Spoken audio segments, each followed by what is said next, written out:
Welcome to my TV. ఈనాటి వార్తల్లోని ముఖ్యాంశాలు.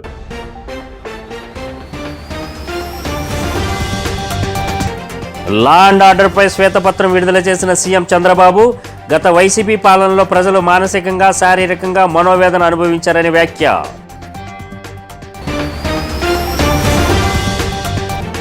ఈ వ్యర్థాలు అధికంగా ఉత్పత్తి చేసే రాష్ట్రాల్లో ఏపీ టాప్ 3లో లేదని, జాబితాలో ఏపీది 12వ స్థానమని పేర్కొన్న ఉప ముఖ్యమంత్రి, శాసన మండలికి హాజరైన డిప్యూటీ సీఎం పవన్ కళ్యాణ్.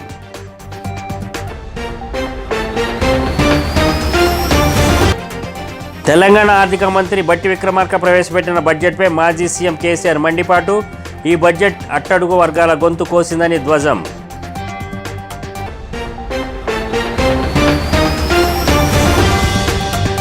వివరాల్లోకి వెళ్తే, సీఎం చంద్రబాబు వివిధ శాఖలపై వరుసగా శ్వేతపత్రాలు విడుదల చేస్తున్నారు. ఈ క్రమంలో శాంతి భద్రతల అంశంపై ఏపీ అసెంబ్లీలో శ్వేతపత్రం విడుదల చేశారు. ఈ సందర్భంగా చంద్రబాబు శ్వేతపత్రంలోని అంశాలను సభకు వివరించారు. రాయలసీమలో ఫ్యాక్షనిజం లేకుండా పోవడానికి టీడీపీనే కారణమని స్పష్టం చేశారు. టీడీపీ హయాంలో గతంలో హైదరాబాదులో మత కల్లోలను ఉక్కుపాదంతో అణిచివేశామని చెప్పారు. గ్రే హౌండ్స్ ఇంటెలిజెన్స్ బ్రాంచ్లు ఏర్పాటు చేశామని, హైదరాబాద్లో ప్రశాంత వాతావరణం నెలకొనేందుకు కృషి చేశామని, తద్వారా హైదరాబాద్లో పెట్టుబడులకు అంతర్జాతీయ సంస్థలు రావడానికి మార్గం సుగమం అయిందని చంద్రబాబు వివరించారు. ఇక రాష్ట్రంలో గత వైసీపీ ప్రభుత్వ పాలనలో ప్రజలు మానసికంగా, శారీరకంగా మనోవేదన అనుభవించారని, పోలీసుల అండతో ప్రజాస్వామ్య పునాదులపైనే దాడులు జరిగిన పరిస్థితిని చూశామని అన్నారు. ప్రభుత్వం కక్ష సాధింపు చర్యలకు పోలీసులు ఆయుధాలుగా మారారని వ్యాఖ్యానించారు. పోలీసులు వైసీపీ నేతలతో కుమ్మక్కయ్యారని, నిబంధనలను ఉల్లంఘించారని చంద్రబాబు ఆరోపించారు. 5 ఏళ్ల పాటు వీఆర్లోనే ఉన్న అధికారులు కూడా ఉన్నారంటే పరిస్థితి ఎలా తయారైందో అర్థం చేసుకోవచ్చని అన్నారు. నాయకుల్ని ఇద్దరిని అరెస్ట్ చేసిన తర్వాత మిగిలిన వాళ్ళని కూడా అరెస్ట్ చేసి రాయలసీమలో ఈరోజు ఫ్యాక్షనిజం లేకుండా పోయిందంటే దానికి కారణం తెలుగుదేశం పార్టీ అనే విషయం అందరూ. దానివల్ల దిశ ఈరోజు ఆ ప్రాంతంలో ఎక్కువ అభివృద్ధి జరిగే అవకాశం వస్తుంది. భవిష్యత్తులో ఇంకా ఎక్కువ అభివృద్ధి జరిగే అవకాశం ఉంటుంది. రెండవ దిశ, ఇంకో పక్కన మీరు చూస్తే హైదరాబాద్ అందరికి ఒక ఐడియా ఉంది. 6 నెలలు కర్ఫ్యూ ఉండే నగరం హైదరాబాద్. ఆ రోజు ఒక్కొక్కసారి కర్ఫ్యూ 20 రోజులు 30 రోజులు నిత్యావసర వస్తువులు కూడా దొరకకుండా కర్ఫ్యూ పెట్టిన పరిస్థితులు ఉన్నాయి. అలాంటి నగరంలో మత ఘర్షణల పైన చాలా క్లియర్ గా ఒక నిర్ణయం చేసుకొని ముందుకు పోయాం. ఉక్కు పాదంతో ఒక మంచి సంకల్పంతో ముందుకు పోయాం. అదే మరిగా ఈరోజు మీరు చూస్తే ఆ దిశ హైదరాబాద్ అంటే ఓల్డ్ సిటీ నుంచి విజయవాడకు పోవాలన్నా, ఒకప్పుడు బెంగళూరు పోవాలన్నా, బాంబేకి పోవాలన్నా ఓల్డ్ సిటీ టచ్ చేసి పోయే పరిస్థితి. అలాంటప్పుడు ట్రాఫిక్ అంతా కూడా నిలిచిపోయేది. ఈ రోజు మీరు చూస్తే హైదరాబాద్ మత సామరస్యానికి ఏ మాత్రం కూడా విఘాతం కలగకుండా చేయగలిగాం. ఆంధ్రప్రదేశ్ డిప్యూటీ సీఎం పవన్ కళ్యాణ్ పర్యావరణ శాఖను కూడా చేపట్టిన సంగతి తెలిసిందే. ఇవాళ ఆయన శాసన మండలికి హాజరయ్యారు. ఈ వ్యర్థాల తొలగింపునకు ఎలాంటి చర్యలు తీసుకుంటున్నారని ఎమ్మెల్సీలు ప్రశ్నించగా పవన్ కళ్యాణ్ సమాధానం ఇచ్చారు. దేశంలో ఈ వ్యర్థాలు అధికంగా ఉత్పత్తి చేసే రాష్ట్రాలలో ఏపీ టాప్ 3లో లేదని, ఈ జాబితాలో మన రాష్ట్రానికి 12వ స్థానమని వెల్లడించారు. రాష్ట్రంలో పలు చోట్ల రీసైక్లింగ్ యూనిట్లు ఉన్నాయని తెలిపారు. త్వరలోనే ప్రతి జిల్లాలోనూ ఈ వ్యర్థాల రీసైక్లింగ్ యూనిట్లు స్థాపిస్తామని, ప్రైవేట్ భాగస్వామ్యంతో ఈ యూనిట్లు నెలకొల్పుతామని చెప్పారు. ఈ వ్యర్థాలను సేకరించి సమర్థవంతంగా తొలగించేందుకు తమ ప్రభుత్వం తగిన చర్యలు తీసుకుంటుందని పవన్ కళ్యాణ్ పేర్కొన్నారు. జాతీయ స్థాయిలో ఎలక్ట్రానిక్ వ్యర్థాల ఉత్పత్తికి సెంట్రల్ పొల్యూషన్ కంట్రోల్ బోర్డు అంచనాల ప్రకారం ఆంధ్రప్రదేశ్ రాష్ట్రం 12వ స్థానంలో ఉందని పేర్కొనడం జరిగింది. దానికి అనుబంధంగా నకలు కూడా జత చేయడం అయింది. భారత ప్రభుత్వ పర్యావరణ, అటవీ, వాతావరణ మార్పుల మంత్రిత్వ శాఖ ఎలక్ట్రానిక్ వ్యర్థాల నిర్వహణ నిబంధనలను తెలియజేసింది. ఆంధ్రప్రదేశ్లో 1 ఏప్రిల్ 2023 నుండి ఇప్పటి వరకు అమలు చేయబడుతుంది. ప్రస్తుతం ఎలక్ట్రానిక్ వ్యర్థాలను తరలించడం, రీసైకిల్ మరియు శుభ్రం చేయడానికి ఆంధ్రప్రదేశ్ రాష్ట్రంలో 6 ఎలక్ట్రానిక్ వ్యర్థాల రీసైకిలర్స్ వ్యర్థాల సేకరణ కోసం నమోదయ్యాయి. రాష్ట్రంలో ఉత్పత్తి అయ్యే మొత్తం ఎలక్ట్రానిక్ వ్యర్థాలను ఎలక్ట్రానిక్ వ్యర్థాల రీసైకిలర్స్ ద్వారా సేకరణ జరుగుతున్నది. ఎలక్ట్రానిక్ వ్యర్థాల రీసైకిలర్స్ వ్యర్థాలను ప్లాస్టిక్లు, విలువైన ఇతర లోహాల, ప్రమాదకర వ్యర్థాలు మరియు ఇతర పదార్థాలుగా విభజించడం జరుగుతుంది. ప్లాస్టిక్ వ్యర్థాలను గ్రాన్యూల్స్ గాను, పెల్లెట్స్ తయారీ కోసం ప్లాస్టిక్ వ్యర్థాల ప్రక్రియ యూనిట్కు తరలించడం జరుగుతూ ఉంటుంది. ప్రీ ప్రాసెసర్లు, కో ప్రాసెసర్లు, ట్రీట్మెంట్, స్టోరేజ్, ప్రమాదకరమైన వ్యర్థాలను తరలించే సౌకర్యం, environment protection training, treatment, storage and disposable ఫెసిలిటీకి తరలించే సౌకర్యం అధ్యక్ష. ఎలక్ట్రానిక్ వ్యర్థాల రీసైక్లింగ్ యూనిట్ల ద్వారా విలువైన ఇతర లోహాలు సంగ్రహించడం అవుతుంది. మరి ఇనర్ట్ మెటీరియల్ తరలించడానికి తదుపరి శాస్త్రీయ ట్రీట్మెంట్ కోసం TSDF. తెలంగాణ ఆర్థిక మంత్రి మల్లు భట్టు విక్రమార్క ప్రవేశపెట్టిన బడ్జెట్పై మాజీ సీఎం బీఆర్ఎస్ అధినేత కేసీఆర్ తీవ్ర స్థాయిలో మండిపడ్డారు. ఇది రైతు వ్యతిరేక బడ్జెట్ అని ఆగ్రహం వ్యక్తం చేశారు.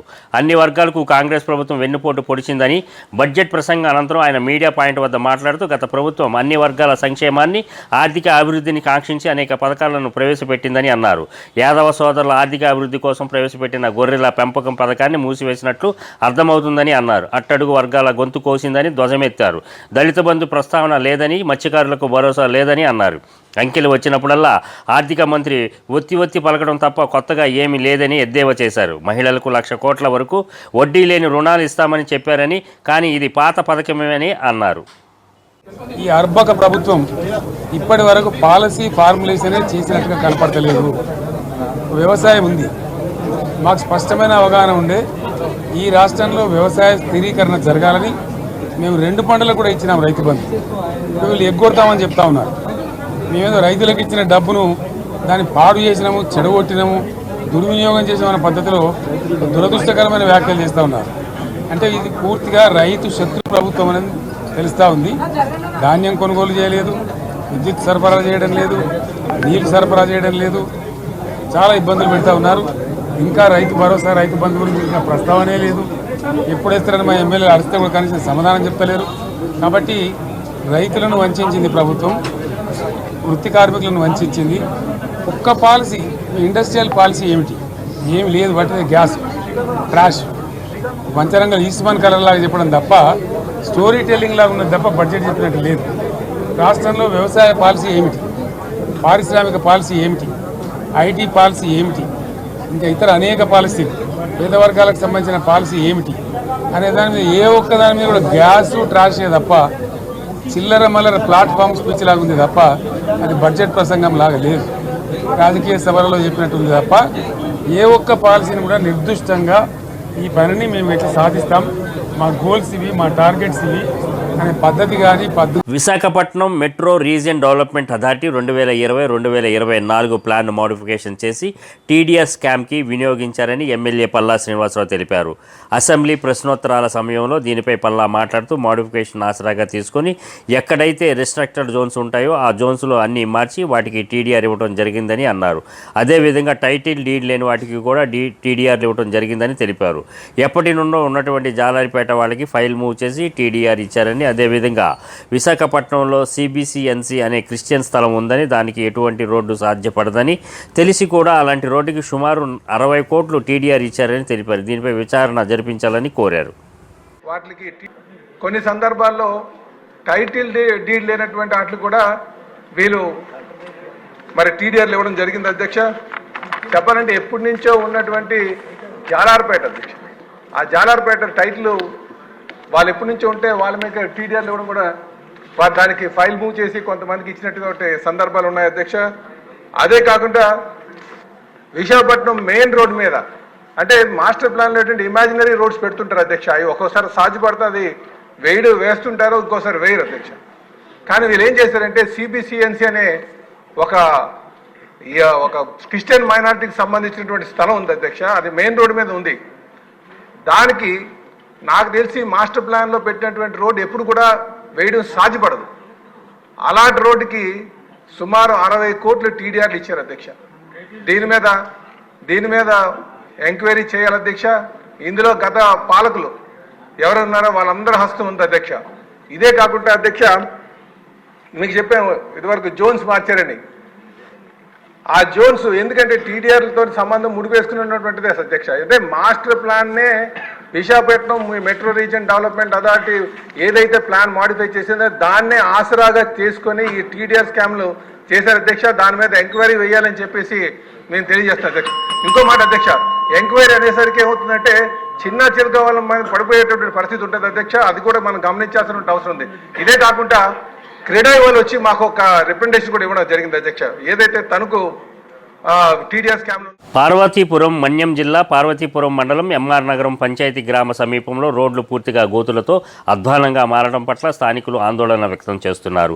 అధ్వాన రోడ్లతో ప్రజలు తీవ్ర ఇబ్బందులు పడుతున్నారని, గత ప్రభుత్వం రోడ్లను గాలికి వదిలివేసిందని ఆరోపించారు. రోడ్లు బాగోలేక ప్రమాదాలు జరిగి ఎంతోమంది ప్రాణాలు విడిచారని స్థానిక సిపిఎంఎల్ పార్టీ కన్వీనర్ జిల్లా కార్యదర్శి పి సంగం అన్నారు. ఇప్పటికైనా కూటమి ప్రభుత్వం చొరవ తీసుకొని రోడ్లను బాగు చేయాలని కోరుతున్నారు. ఈ కార్యక్రమంలో జి దుర్గారావు, ఎం నవీన్, జి అభి, ఎం రాజు, పి కిరణ్ తదితరులు పాల్గొన్నారు. రోడ్లు అలాగే మన రాష్ట్రంలో గత వైసీపీ ప్రభుత్వం గాలి కొగ్గిస్తుంది. చాలామంది యాక్సిడెంట్లు అయి చనిపోయే పరిస్థితి ఉంది. మరి ఈరోజు ఎన్డీఏ కోర్టు ప్రభుత్వం వచ్చింది. అలాగే చంద్రబాబు నాయుడు కూడా ఈరోజు నేను కోరేది ఏంటంటే ఏదైతే మిమ్మల్ని నమ్మి ఓట్లు వేస్తారో ఈరోజు చాలామంది చనిపోయే పరిస్థితి ఉంది. తక్షణమే రోడ్లు మరమ్మతులు చేపట్టి ప్రజల ప్రాణాలను పోడుతున్నాం. మరి ఈరోజు ఆటో నుండి, ట్రాక్టర్ నుండి, లారీ నుండి అలాగే రోడ్ ట్యాక్సులు ముక్కుపిండి వసూలు చేస్తున్నారు. మీరు ఈ ధనమంతా ఏం చేస్తున్నారు? ప్రజల ప్రయోజనాల కోసమా లేదా మీ జోబులు నింపు కోసమా అని ఈ సందర్భంగా అడుగుతూ ఉన్నాను. మరి ఈరోజు మార్కొండ నియోజకవర్గ గౌరవ శాసనసభ్యులు అలాగే బోనాల విజయ్ చంద్ర కూడా దృష్టి పెట్టి ఎన్నికల ముందు ఏదైతే మీరు ప్రతి మండలాలు వెళ్ళారు, ప్రతి పంచాయతీలు వెళ్ళారు, అలాగే కూడా ఇప్పుడు గెలిచిన తర్వాత కూడా ప్రతి మండలి వెళ్ళి ప్రతి పంచాయతీ వెళ్ళి రోడ్లు చూసి తక్షణ రోడ్లు బాగు చేస్తారని కోరుతూ ఉన్నాం. లేని వేళల్లో ఇలాంటి రాష్ట్ర రోగులు ధర్నాలు ఎక్కువ జరుగుతాయని హెచ్చరిస్తూ అలాగే సిపిఎం లిబరేషన్ పార్టీ అన్నారు. ఐదులో జిల్లా కార్యదర్శి నా పేరు పి సంఘం తెలియజేస్తున్నాం. ఇసుక అక్రమ రవాణా చేస్తే వారెవరైనా సరే ఉపేక్షించేది లేదని, వారిపై క్రిమినల్ కేసులు నమోదు చేసి వాహనాలు సీజు చేయడం జరుగుతుందని ఏలూరు జిల్లా పోలవరం డీఎస్పీ సురేష్ కుమార్ రెడ్డి హెచ్చరించారు. పోలవరం డీఎస్పీ కార్యాలయంలో మీడియా సమావేశంలో ఆయన మాట్లాడుతూ ప్రభుత్వం పేదలకు ఇసుకను ఉచితంగా అందిస్తుందని, దానికి తూట్లు పొడుస్తూ ఏ విధమైన పర్మిషన్ లేకుండా పరిమితికి మించి ఇసుక అక్రమ రవాణాకు పాల్పడితే కఠిన చర్యలు తీసుకుంటామని అన్నారు. కుక్కునూరు మండలంలోని వింజారం ఇబ్రహీంపేటలో ఇసుక రిచ్లు ఏర్పాటు చేసిన నేపథ్యంలో ఇసుక అక్రమంగా రవాణా కాకుండా చర్యలు తీసుకుంటున్నట్లు తెలిపారు. సైబర్ నేరాల పట్ల ప్రజలు అప్రమత్తంగా ఉండాలని, అపరిచిత మొబైల్ యాప్లను డౌన్లోడ్ చేసుకోవద్దని సూచించారు. ఈ కార్యక్రమంలో Polavaram circle inspector Madhubabu, sub inspector Pavan కుమార్లు పాల్గొన్నారు. ప్రభుత్వం పేదలకి ఎక్కువ ఖర్చు పెట్టి కొనుక్కోలేక ఇల్లు చిన్న వాళ్ళు ఇల్లు కట్టుకోవడానికి సౌకర్యంగా ఉండటం కోసమని ఉచిత ఇసుక పాలసీని తీసుకురావడం జరిగింది. దీనికి ఏంటంటే ఎవరు పడితే వాళ్ళు ఎక్కడ పడితే అక్కడ తోలుకెళ్ళాలని కాదు, ఓన్లీ స్టాక్ పాయింట్ నుంచే, డిస్ట్రిబ్యూషన్ పాయింట్ నుంచే ఈ ఇసుకని తీసుకెళ్ళాలి. అంతేగాని ఉచిత ఇసుక పాలసీ అనగానే ఎవరైనా ఏ వెహికల్ పెట్టుకొని నదిలోకి వెళ్ళి ఇసుకని తీసుకెళ్ళడం అనేది జరగకూడదు. అందుకని నదిలో నుంచి ఇసుకని ఎగ్జిక్యూట్ చేసి తీసుకొచ్చి ఒక స్టాక్ పాయింట్ అని కన్వీనియంట్గా ఒక స్టాక్ పాయింట్ అని అన్ని చోట్ల పెట్టారు. ప్రతి చోట ఒక ఐడెంటిఫై చేసి, అంటే ఆ రేవులో నుంచి అదే నదిలో నుంచి కానీ చెరువులో నుంచి కానీ ఎక్కడి నుంచి అన్నా కానీ ఇసుక తీసుకొచ్చి స్టాక్ పాయింట్ దగ్గర పెట్టి అక్కడి నుంచి ఈ ఆన్లైన్లోనే అది కూడా అక్కడ పేమెంట్. చిత్తూరు జిల్లా కుప్పం మండలం పైపాళ్యం గ్రామం దత్తత కార్యక్రమంలో తెదేపా అధినేత సీఎం చంద్రబాబు సతీమణి నారా భువనేశ్వరి పాల్గొన్నారు. పైపాళ్యం చేరుకున్న ఆమెకు ఘన స్వాగతం పలికారు. భువనేశ్వరిపై పూల వర్షం కురిపించారు. అనంతరం గ్రామ మహిళలతో ఆమె ముఖాముఖి కార్యక్రమం నిర్వహించారు. గత వైసీపీ పాలనలో అనేక అరాచకాలతో విసిగిపోయిన ప్రజలు 2024 ఎన్నికలలో టీడీపీకి ఓటు వేశారని, వైసీపీ పాలనలో ఒక గ్రామం కూడా అభివృద్ధి చెందలేదని అన్నారు. రాష్ట్రంలో నేడు కొలువు తీరిన కూటమి పాలనలో ఎవరూ భయపడాల్సిన అవసరం లేదని అన్నారు. ప్రజలకు పూర్తి స్వేచ్ఛ, స్వాతంత్రం ఉంటుందని తెలిపారు. రాష్ట్ర ప్రజలంతా ఒకే తాటిపైకి వచ్చి కూటమి అభ్యర్థులకు ఓటు వేసి ప్రభుత్వాన్ని తీసుకువచ్చారని సంతోషం వ్యక్తం చేశారు. ఈ గ్రామాన్ని రాష్ట్రంలో నెంబర్ 1 స్థానంలో నిలబెట్టేందుకు తన వంతు కృషి చేస్తానని తెలిపారు. ఒకప్పుడు రోజుకి తెలుసు స్త్రీలకి ఉండే రక్ష ఇంకా ఏ పార్టీ ఉన్నా కూడా అది ఉండదు. ఎందుకంటే మళ్ళీ ఒక ఇన్సిడెంట్ మీకు గుర్తు చేస్తున్నాను. చంద్రబాబు నాయుడు గారు విభజన అయిన తర్వాత ఆంధ్రప్రదేశ్ స్టేటు విభజన అయిన తర్వాత ఆయన ముఖ్యమంత్రి అయినప్పుడు ఒక ఆరేళ్ల పిల్ల మీద 60 ఏళ్ళ అబ్బాయి అత్యాచారం చేశారు. ఒక్కటే అన్నారు పోలీస్ డిపార్ట్మెంట్, మీరేం చేస్తారో నాకు అనవసరం, ఆ నిందితుడిని రేపు పొద్దున నా ముందల నుంచో పెట్టాలి అనేది ఒకటే చెప్పారు. ఆ పోలీస్ డిపార్ట్మెంటు వాళ్ళ డ్యూటీ మీద వాళ్ళు ఉన్నారు. మరుసటి రోజు పొద్దున అతను ఆత్మహత్య చేసుకుని ఒక చెట్టుకి ఆలాడిపోయాడు. అది ఎందుకంటున్నారు? అది చంద్రబాబు నాయుడు గారి నాయకత్వం మీద ఉండే భయం ఆ మొగాడికి ఉండాల్సిందే. మన స్త్రీల మీద ఆ అత్యాచారాలు ఎప్పుడు జరగకూడదని, ఆ భయం ఉండాలని ఆయన అట్లా కోరారు. తప్పకుండా మన స్త్రీలకి ఆయన పరిపాలన కింద తప్పకుండా రక్షణ అనేది కార్పొరేట్ స్కూల్కి ధీటుగా పిఠాపురం నియోజకవర్గంలో ఉన్న ప్రభుత్వ పాఠశాలలన్నింటినీ ఉప ముఖ్యమంత్రి, పిఠాపురం నియోజకవర్గం ఎమ్మెల్యే కొణిదెల పవన్ కళ్యాణ్ అభివృద్ధి చేయడానికి ప్రణాళిక సిద్ధం చేశారని పిఠాపురం నియోజకవర్గం జనసేన పార్టీ ఇన్ఛార్జ్ మర్రెడ్డి శ్రీనివాస్ తెలియజేశారు. ఇక్కడి జగ్గయ్య చెరువు కాలనీలో ఉన్న బాదం మాధవరావు బాలిక ఉన్నత పాఠశాల ఆవరణలో పిఠాపురం నియోజకవర్గం పాఠశాలల విద్యార్థులకు పాఠ్య పుస్తకాలు, కిట్లు అందజేసే కార్యక్రమం పిఠాపురం విద్యాశాఖ ఆధ్వర్యంలో నిర్వహించారు. ఈ కార్యక్రమంలో ఎంఈఓలు ఆర్వి ప్రసాద్, గోపాలకృష్ణ, హెచ్ఎం శ్యాంబాబు, జనసేన నాయకులు దానం లాజర్ బాబు, పిల్లా శివశంకర్, దేవరాపల్లి చిన్నబాబు, చెల్లిపోయిన సతీష్ తదితరులు పాల్గొన్నారు.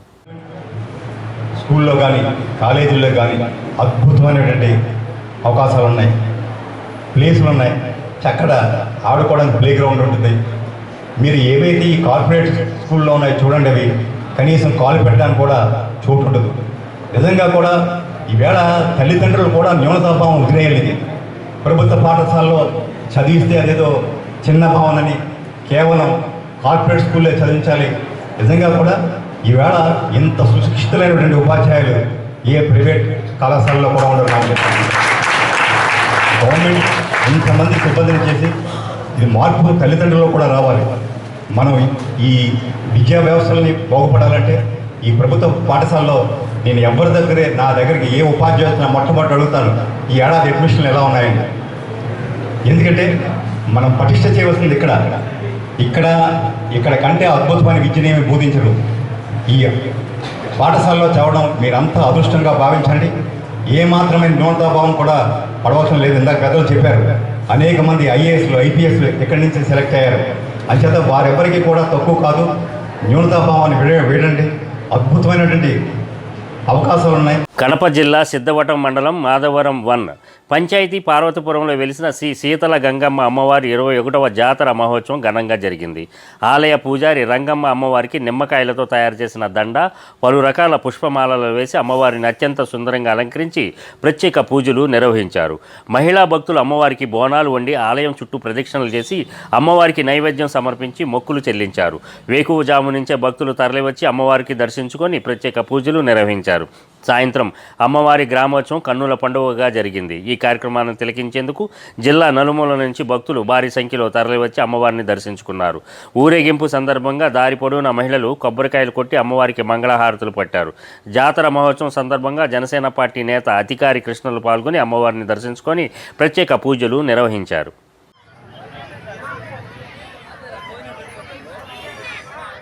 అన్నం పరబ్రహ్మ స్వరూపమని నిరుపేదల ఆకలి తీర్చడానికి ముఖ్యమంత్రి చంద్రబాబు నాయుడు రాష్ట్రంలో ఆగస్టు 15 నుండి అన్నా క్యాంటీన్లను ప్రారంభిస్తున్నారని పిఠాపురం నియోజకవర్గం తెలుగుదేశం పార్టీ మహిళా నాయకురాలు శ్రీ వర్షవాయి లక్ష్మీదేవి తెలియజేశారు. పిఠాపురం పట్టణం మార్కెట్ సెంటర్ వద్ద గత 5 సంవత్సరాలుగా తెలుగుదేశం పార్టీ రాష్ట్ర అధికార ప్రతినిధి పిఠాపురం మాజీ ఎమ్మెల్యే వర్మ నేతృత్వంలో కావ్య వర్మాస్ ఫౌండేషన్ ఆధ్వర్యంలో నిర్వహిస్తున్న క్యాంటీన్ను లక్ష్మీదేవి సందర్శించారు. నిరుపేదలకు స్వయంగా లక్ష్మీదేవి వడ్డించారు.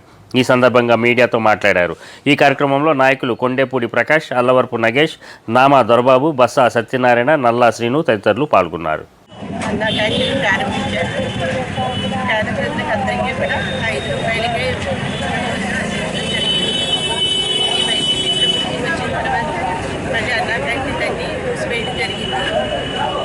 వర్మాస్ కావ్య ఫౌండేషన్ ద్వారా చంద్రబాబు నాయుడు గారి ఆదేశాల మేరకు మళ్ళీ వరం గారు చేయడం జరుగుతుంది. 5 సంవత్సరాల నుంచి కూడా వరం గారి ఆధ్వర్యంలో 57 గ్రామాల ప్రజలకందరికీ కూడా ఉచితంగా భోజనం అందించడం జరుగుతుంది. అలాగే మన కూటమి ప్రభుత్వం వచ్చిన తర్వాత వచ్చే నెల నుంచి అన్నా క్యాంటీన్ అన్ని రాష్ట్రం అంతటా కూడా ముఖ్యాంశాలు మరోసారి.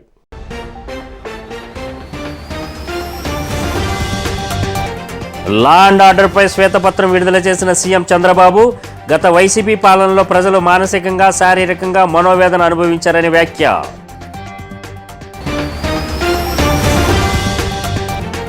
ఈ వ్యర్థాలు అధికంగా ఉత్పత్తి చేసే రాష్ట్రాల్లో ఏపీ టాప్ 3లో లేదని, జాబితాలో ఏపీది 12వ స్థానమని పేర్కొన్న ఉప ముఖ్యమంత్రి, శాసన మండలికి హాజరైన డిప్యూటీ సీఎం పవన్ కళ్యాణ్.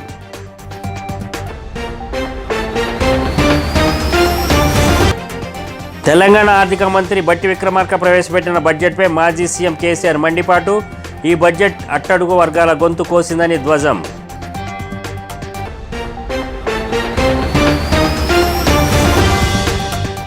ఈ వార్తలు ఇంతటితో సమాప్తం. మరో బులెటిన్లో మళ్ళా కలుద్దాం. అంతవరకు సెలవు.